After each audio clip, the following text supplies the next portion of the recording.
Welcome everyone, and welcome to this document retention webinar. I'm Ken Byrne. I'm one of the account managers here at Virtual Cabinet. It appears like I'm very, very red in the webcam. As you can see, it's Christmas jumper day for Save the Children. So everyone here in the office is wearing our Christmas jumpers. And I'd like to wish you all a very happy Christmas right now, in case I forget on the way through. So what we're going to do is run through this document creation webinar. As you can see, it's called compliance costs in terms of time, etc. I've got a tiny bit of a PowerPoint presentation, which I'll go into the second slide now, which really is just to show you what are the webinars we've done so far, the webinars are still to come. All those recordings should be available on the Discover panel. Can't get my words out today. On the Discover panel on Virtual Cabinet. If you've missed any, so you should be able to grab them all. If not, you can actually contact us and we can send you a link to them as well. As usual, if someone could say hi or they can hear me okay in the question box, that would be great. Any questions, pop them in. The last webinar I did yesterday had tons and tons of questions. So, oh, thank you very much. If there are some questions, please be a bit patient because I have to ignore them till I get a little bit done through the webinar, and then we'll come back to the questions as well. Okay, so there's two parts to this. Let me just jump out of my PowerPoint presentation and I'll just jump over to my VC. So there's two parts to this really. I know I have to say this, I must have said this in every single webinar. Please check your version on Virtual Cabinet. You need to be on version 4. If you haven't upgraded, you can upgrade yourselves. You can get your IT to do it, or you can open a support ticket and we'll do it on your behalf within office hours. So you do need to be on version 4. The document retention is a charge per module, so there's a cost to it. So contact your account manager if you want to know what the cost is. As a contact your account manager if you want to know the cost of it as well. Before I do, I'm going to go on to it. Let me just go into search so you can see my cabinet and you can see my different cabinets. So the document retention policy basically works on date time. I will actually show you how you set one up and how it might apply to your virtual cabinet, etc. So that's not a problem. I'll do that in a second. And so it works according to fixed rules. So you set the rules, etc. And you can apply it to any document within virtual cabinet.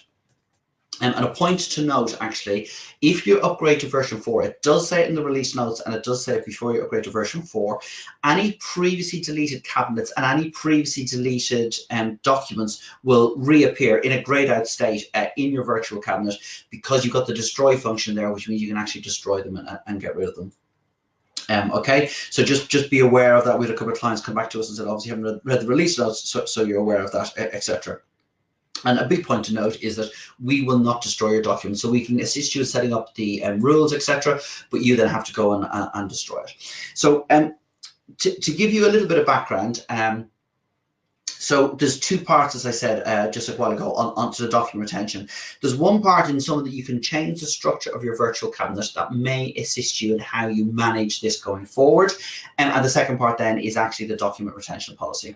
So we have these in a group called VC Enhancements, which really is looking at how you manage your documents within Virtual Cabinet.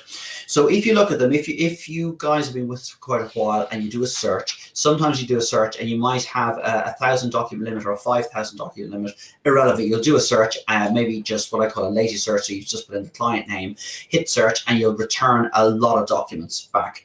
So, and then you have to refine your search to find the documents you want, which is fine. But if you've got quite a lot of documents there, why not make a cabinet? I've picked 7 years, but make an archive cabinet. So all documents over 7 years old go into this cabinet. You can also make a document, a cabinet called active archiving, and that means all documents over 2 years old will go into that. So you can structure your virtual cabinet. So when you've got a main cabinet, so you might have your clients or financial service or insurance, whatever vertical market you're in, and when you do a search on that, it will only return, as an example, the last 2 years worth of documents. So it makes your search results cleaner, makes them faster, and people can still search in the same way. So that's one of some of the structures you can put in there as well. While we're doing that, you might also want to look at some of the other things we can do, which is, for instance, we can make an ex-client cabinet.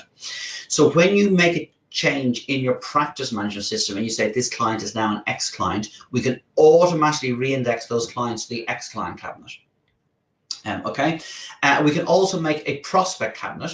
So if a client contacts you and says, I'd like to be a client of yours, and they send you some documentation so you can do a review, do you go to the trouble of setting them up in your practice management system, or where do you hold those documents? You can make a prospect cabinet. You can manually type in the client name. You can save the documents there. If they become a client, you set them up in your practice management system. You do all your client onboarding process, and you can reindex the documents to that account once it's set up as such. But if they don't become a client, you can then apply a different document retention policy to that prospect cabinet as well. So that's some of the kind of the structures that we can build for you. And so the other things we can do, which sits in the background, is a client rename, which means that in your practice management system, you change the name of a client. So someone gets married, someone gets divorced, or someone's put in the name in wrong, or a company turns from limited to LLP. You make that change in your practice management system. We take all the documents from virtual cabinet and we automatically reindex them to that new name. So you don't have to do anything again. So it takes away some admin functions and keeps everything nice and neat. So why might you want to do all those changes? Well, the reason you might want to do those changes, it then makes it easier to apply a document retention policy. So you can apply a document retention policy to a whole cabinet. You can apply a document retention policy to a specific document type, and then you apply it by a date as well, which I will show you in a second. I just want to pop back into my PowerPoint if I can find it. Because there's one other thing I wanted to show you, which is this graph here. Let me just make it bigger. So the reason why you might want to split into your active cabinet, your semi-archive, your 2-year-old cabinet, your full archive 7-year-old, or maybe your ex-client cabinet, etc., is a lot to do with two things. One is storage space on your systems. So if you only have a client cabinet and you continue on using virtual cabinet and you continue on saving all your documents, etc., that will just grow. It will grow. I put that down in megabytes, but gigabytes, I should say. But it could be anything. It could be 250. Suddenly your client cabinet could become a terabyte, or it could become 2 terabytes, and that way your IT have to go along and then go buy a bigger disk, cost more space, etc.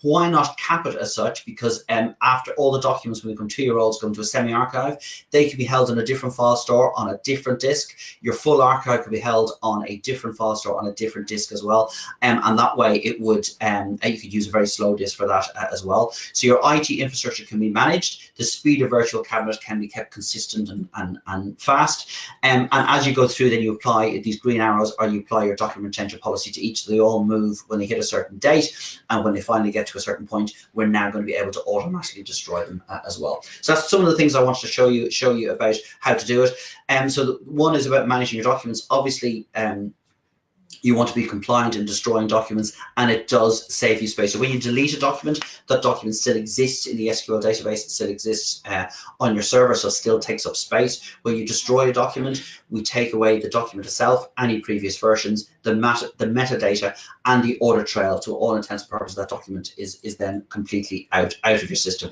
and that space is freed up as well. Enough of a preamble. Thanks for your questions, by the way. I will get to them as well. I'm kind of ignoring them right now because I want to go to the document retention policy. So when you purchase the module, as I said, contact your account manager if you want to know the costs, etc. And there's 2 separate costs. If you want to do those VC enhancements, that's a one-off engineering cost, and there's a separate cost then for the document retention module. You do not have to do them, by the way, as someone's just asked that.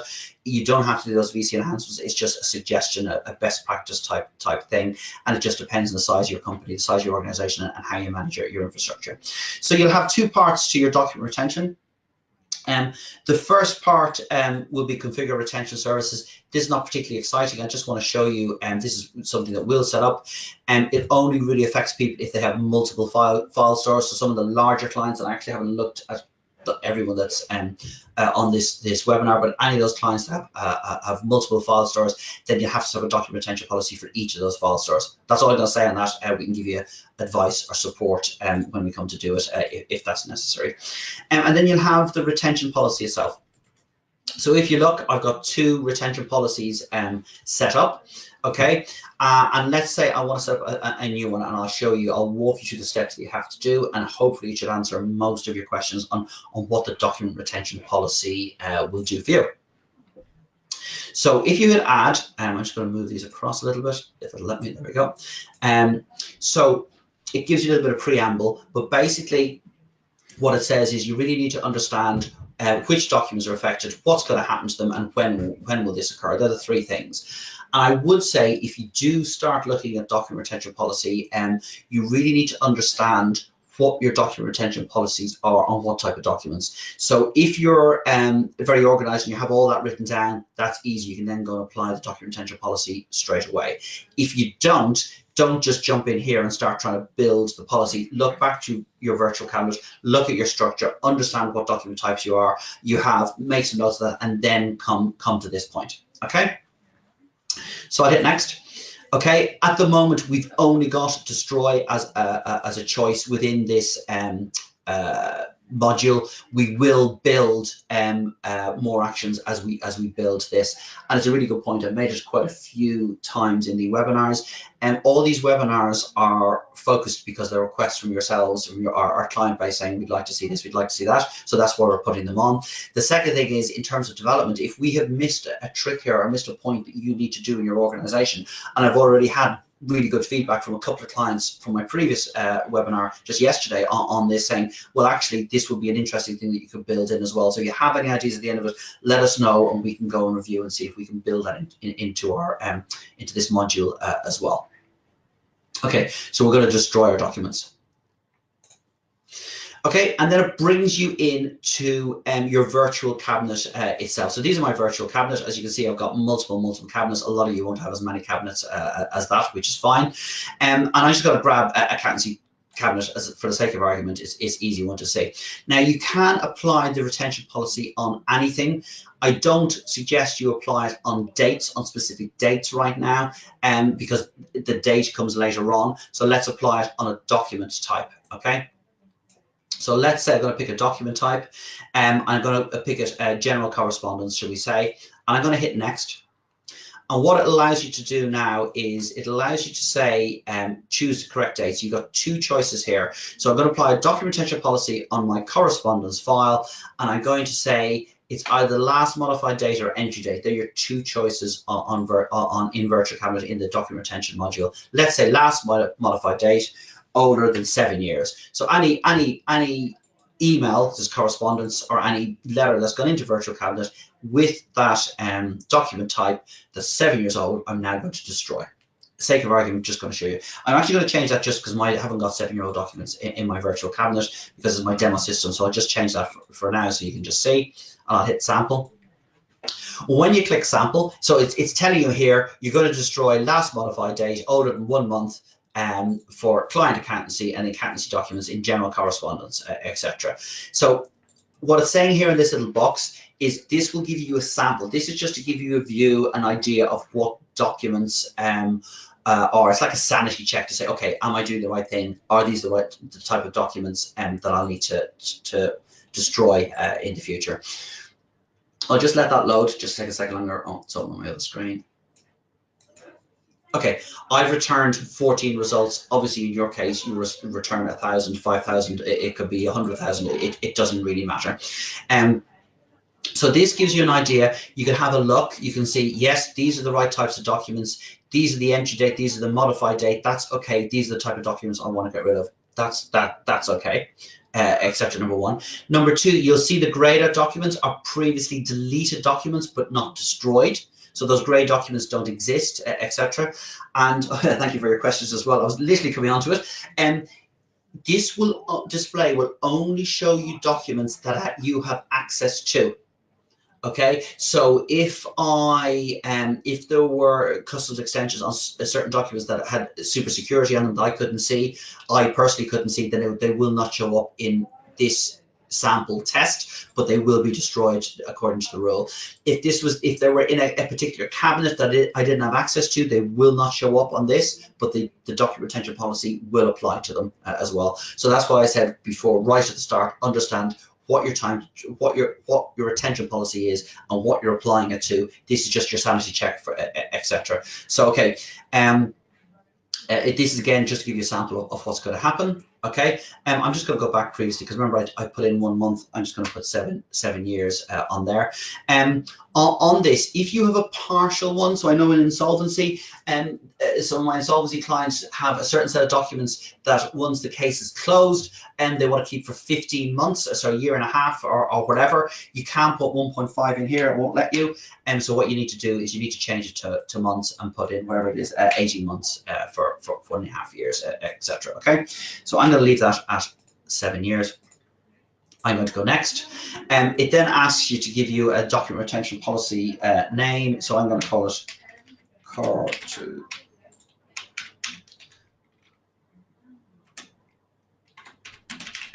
Seven years.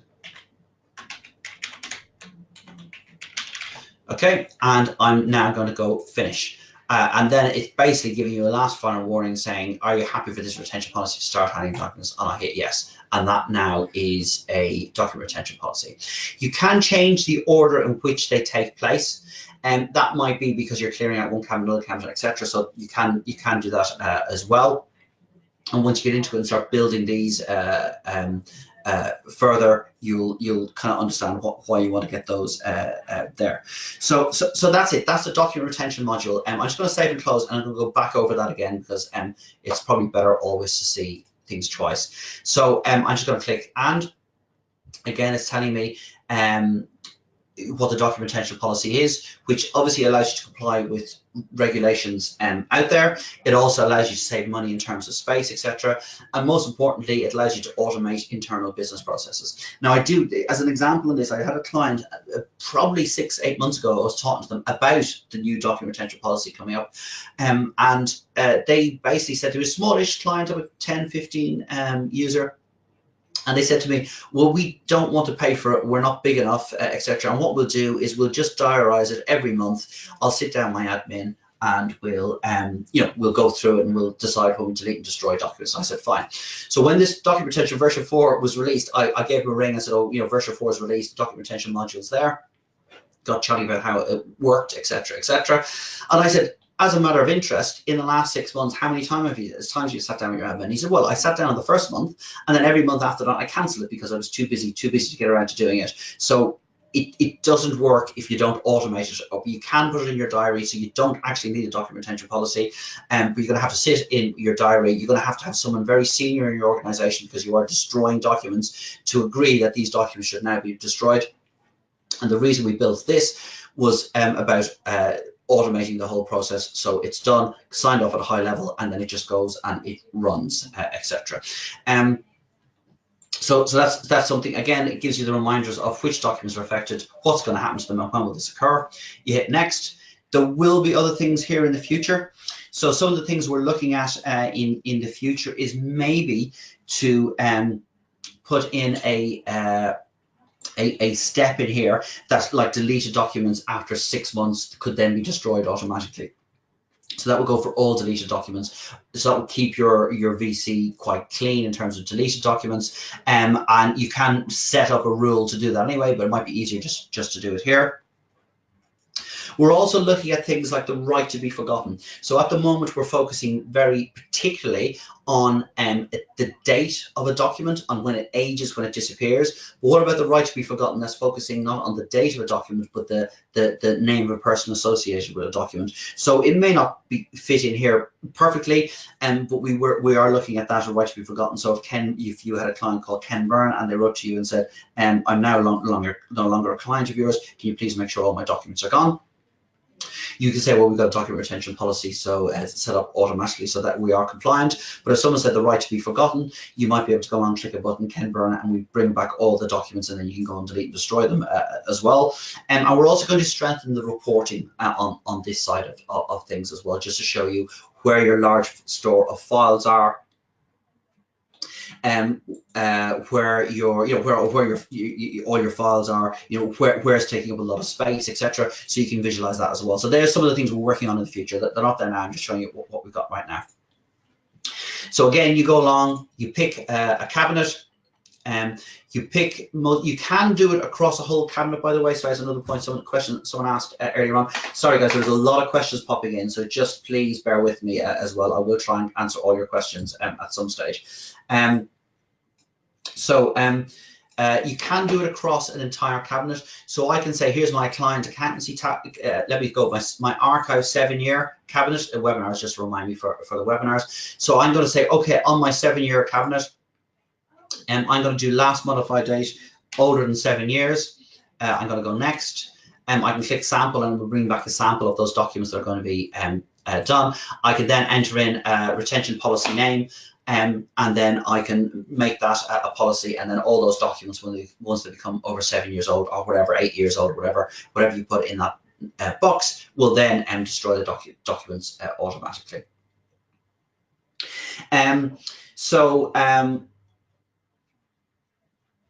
Sorry, I'm just going to have a quick look at the questions. There's quite a lot of them.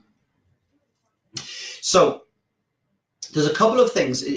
There's a couple of questions people have asked. I saw the word approval and approval.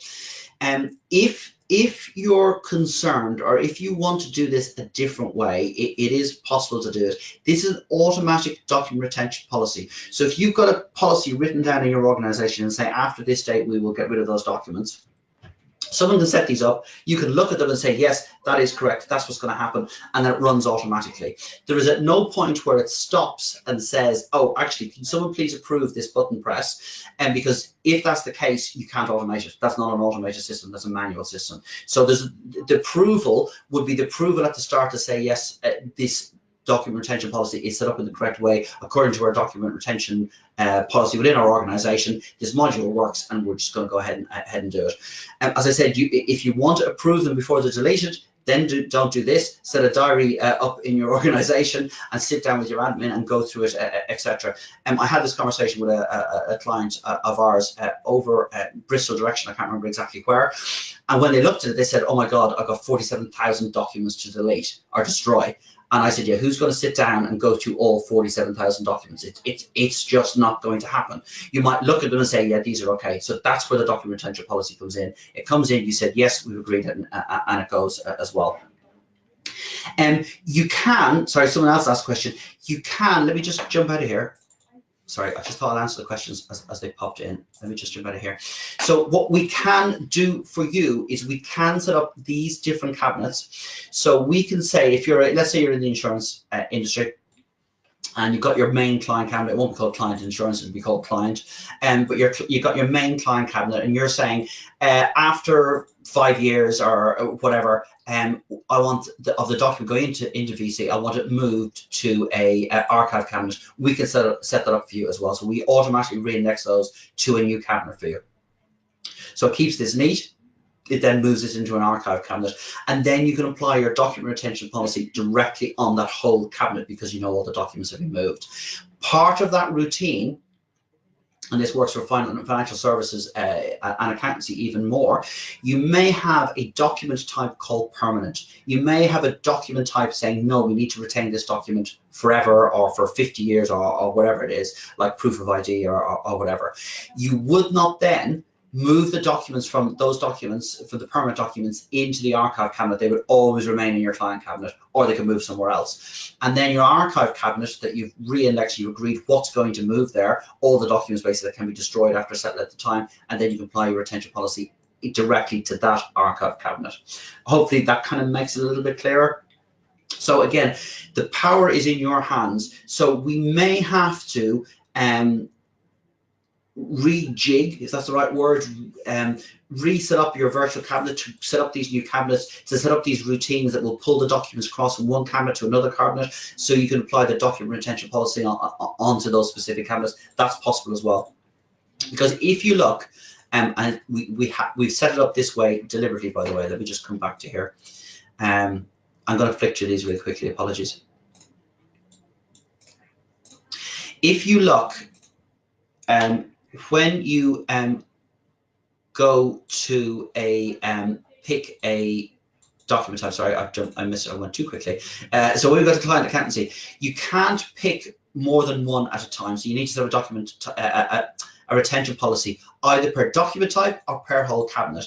If in there you had the word permanent and you didn't do, you can say, I want to take this cabinet, but not this, sorry, this document type, but not this document type. We can't do that. What would be better in that case would be to take all these documents that are fine to get rid, destroy after a set period of time, re-index them into an archive cabinet or a to be destroyed cabinet, whatever you want to call it, and then apply the document retention policy on the to be destroyed cabinet. That's how you manage it. You've got to manage that internally. We can structure it so it all happens automatically for you, and then we go along and do it.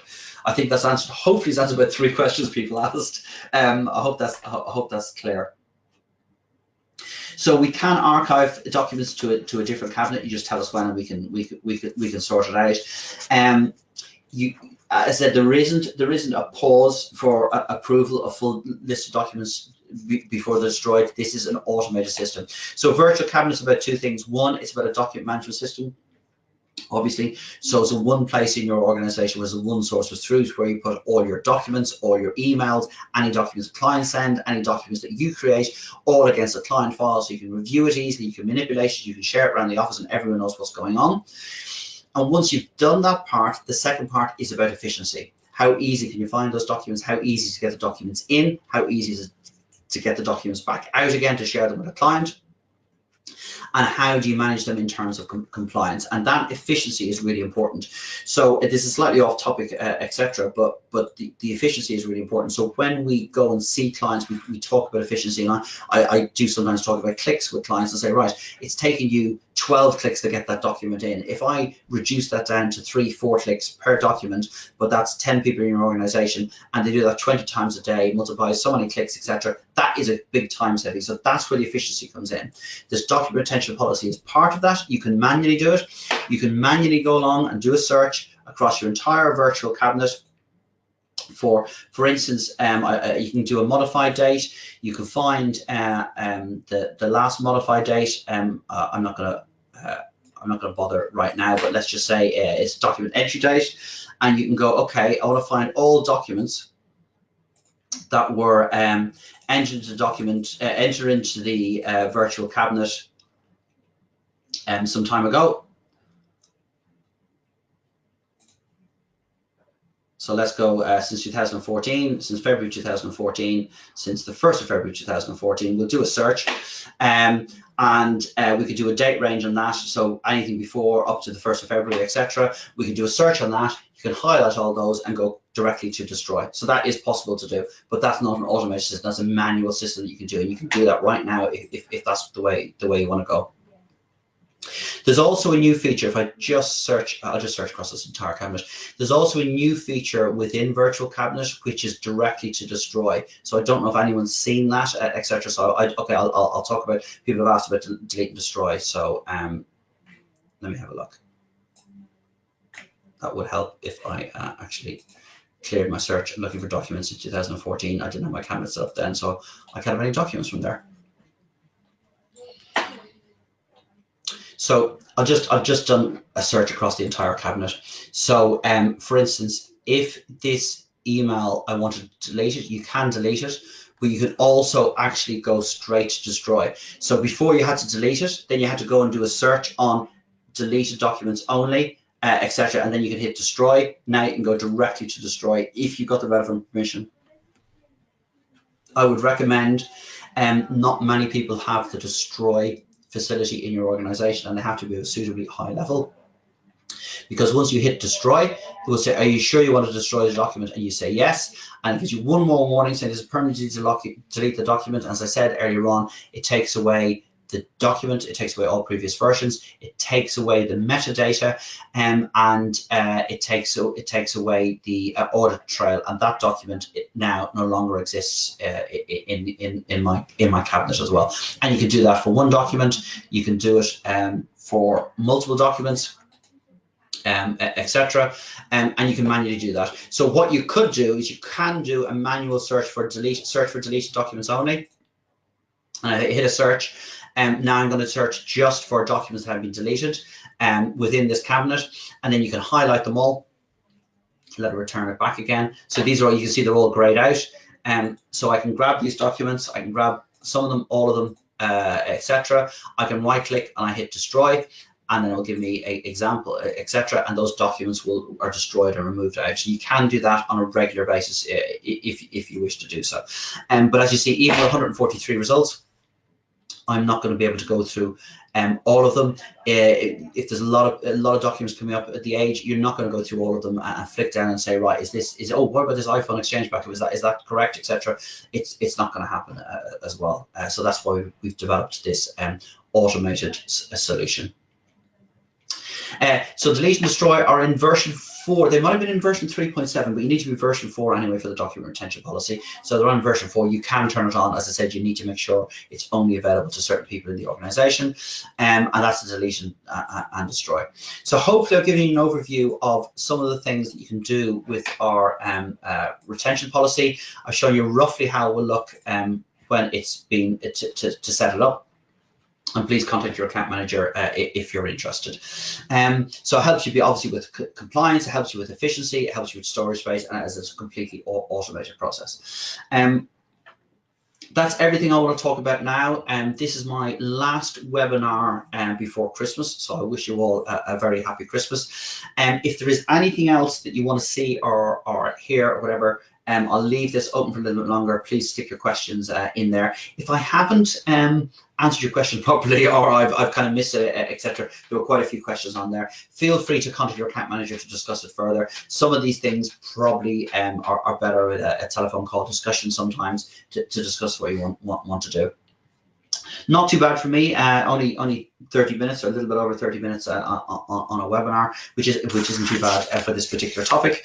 And hopefully I've shown you how the document retention policy works. They will pour away in the background. Oh, there is another question, and I got you. And actually, it's a good question as well.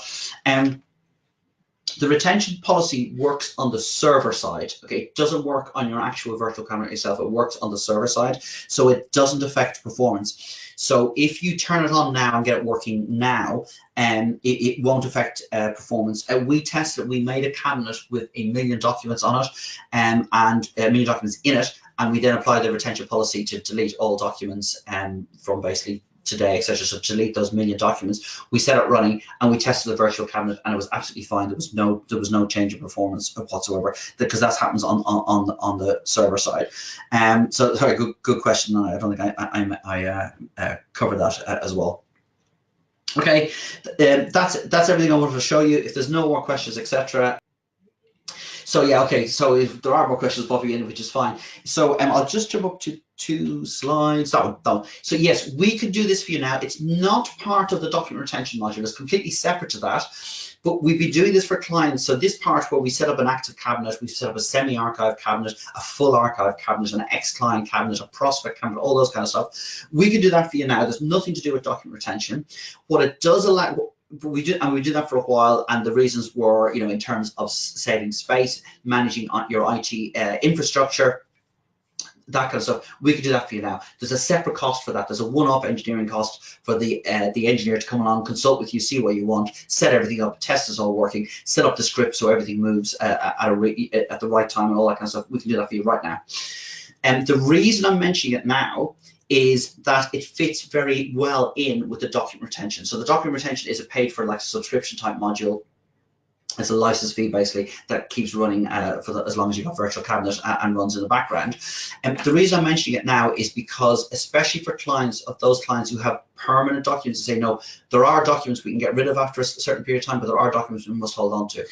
Well, because you can set up individual document retention policy against every different document type, not a problem.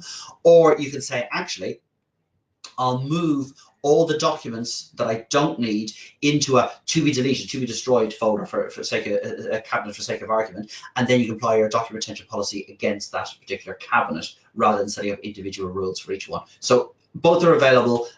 We basically need to raise your quote, etc., and send it off to you, etc. Okay, I don't like to name check, by the way, but I will now name check because people asking me lots of questions. Ruth Smith, the answer is yes. So basically, most of the practice manager systems that we can look into, that we have an integration with, we can look and we can map. And basically, this is talking about the ex-client. So it's a big admin pain in the bum, by the way, and that's why a lot of people come to us and we don't realize we can do it. So let's say a client name changes, they change their company from limited to LLP, for instance. You go along and change your practice management system. You then have to jump into virtual cabinet.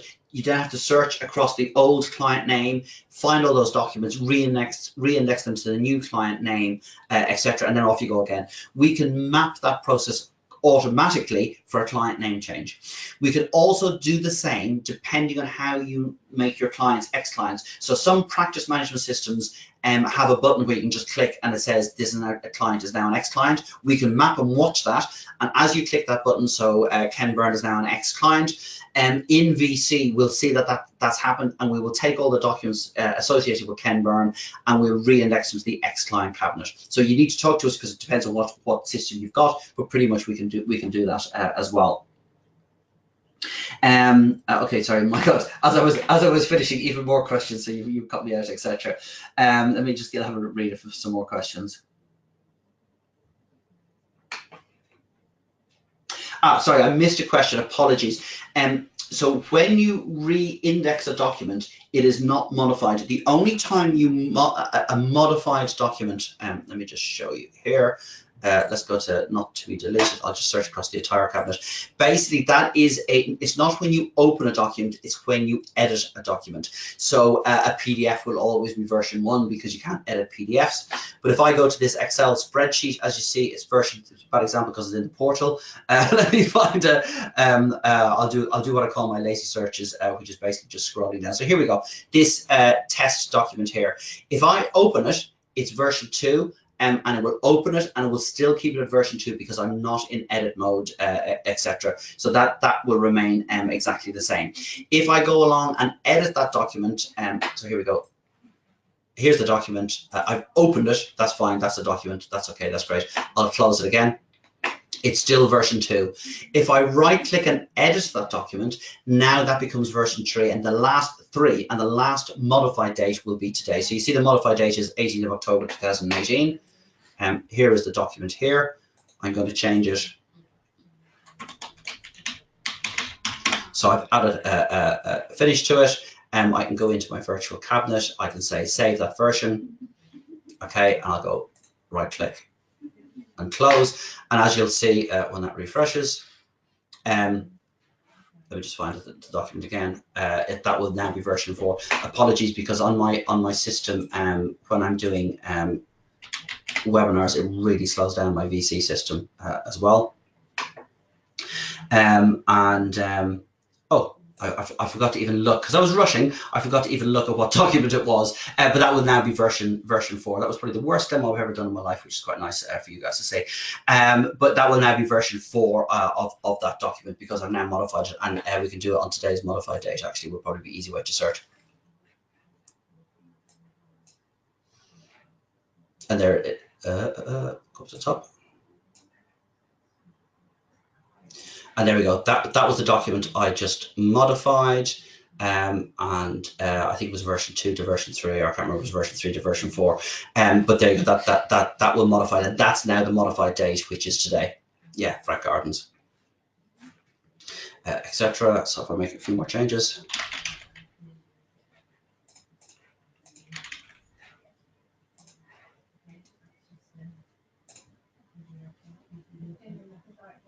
There you go, it's now version 4. So that's today, and you see the modified date. If I re-index that document now, that document will not be changed. That document will still be version 4, and the modified date will be whenever it was. If I re-index, so I have to re-index document from this document from December, and if I re-index it to another let me just re-index it now. As you can see, it says working paper, so let's just change that to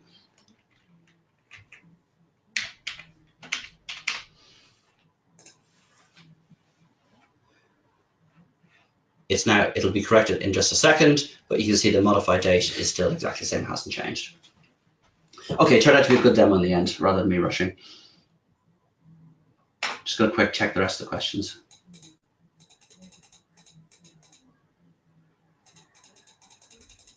So again, Pete asked that question. I think I covered it. So we can sort moving documents to cabinets automatically on your criteria. We set that up for your system. You can also change that as time goes on if that's required from you guys as well.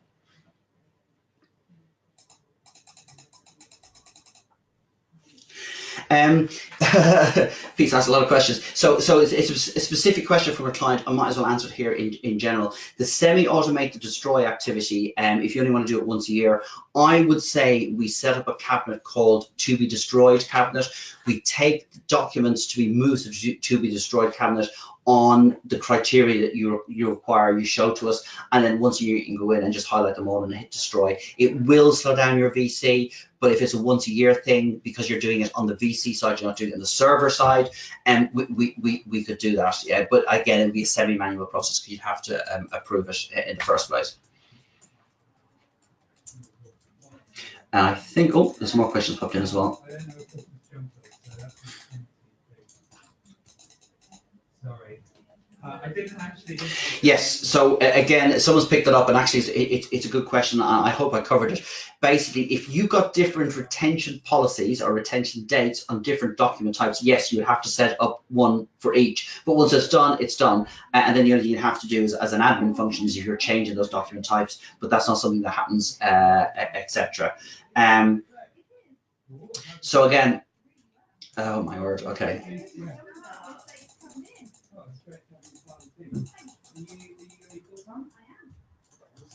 Okay, so there's a.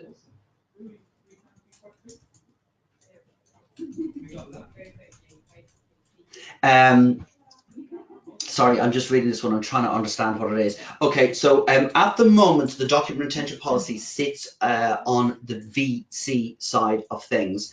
If you've got, sorry, this is Joe Snook, by the way. If you've got part of your practice management system that kicks off when a document is to be destructed, at the moment, we haven't got anything set up that will then kick off our document retention policy as well. We can't link between the two. And that integration is something we could look at. It might be something we can set up custom-wise, etc. And I'm sorry, Pete. You got 50,000, is it 500,000 documents a year that you want to do it?